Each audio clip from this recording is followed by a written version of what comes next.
Be Delivered by Being Silent by Pastor Nathaniel C. Psalm 4:45. Be angry and do not sin. Ponder in your own hearts on your beds and be silent. Selah.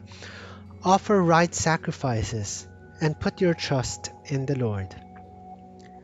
Circumstances and conducts are connected, and none could be more conclusive on that regard than being offended by people.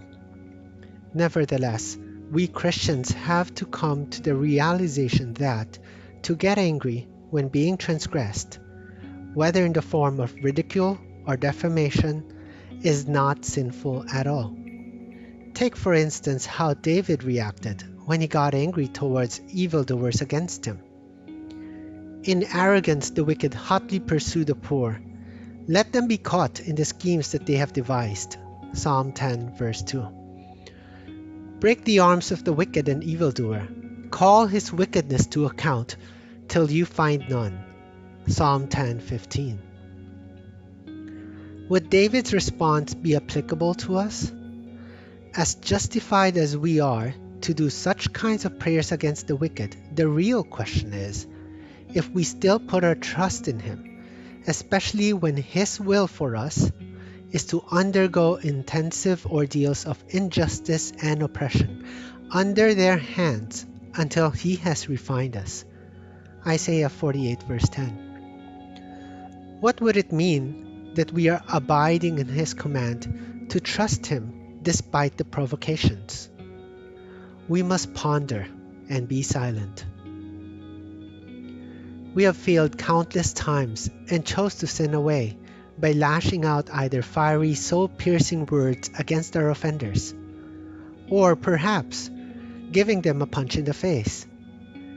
Instead of withdrawing ourselves from inflicting harm, we chose to counterattack by insulting, defaming, sarcastically ridiculing with the accompanying ha-ha emoticon without any guilt, as if the Spirit is totally absent within us. John 16 verse 7. Cross-reference with John 14:26.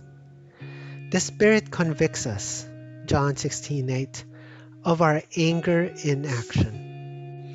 David withdrew the spear, which could have been intended for King Saul, because he wanted to offer the right sacrifice right then and there, honoring the Lord by sparing his anointed king. 1 Samuel 26:23-24. Because David trusted the Lord fully, we find that God eventually ended the life of Saul, putting a stop to the threat to David's life. 1 Samuel 31. Why don't we Christians do similarly?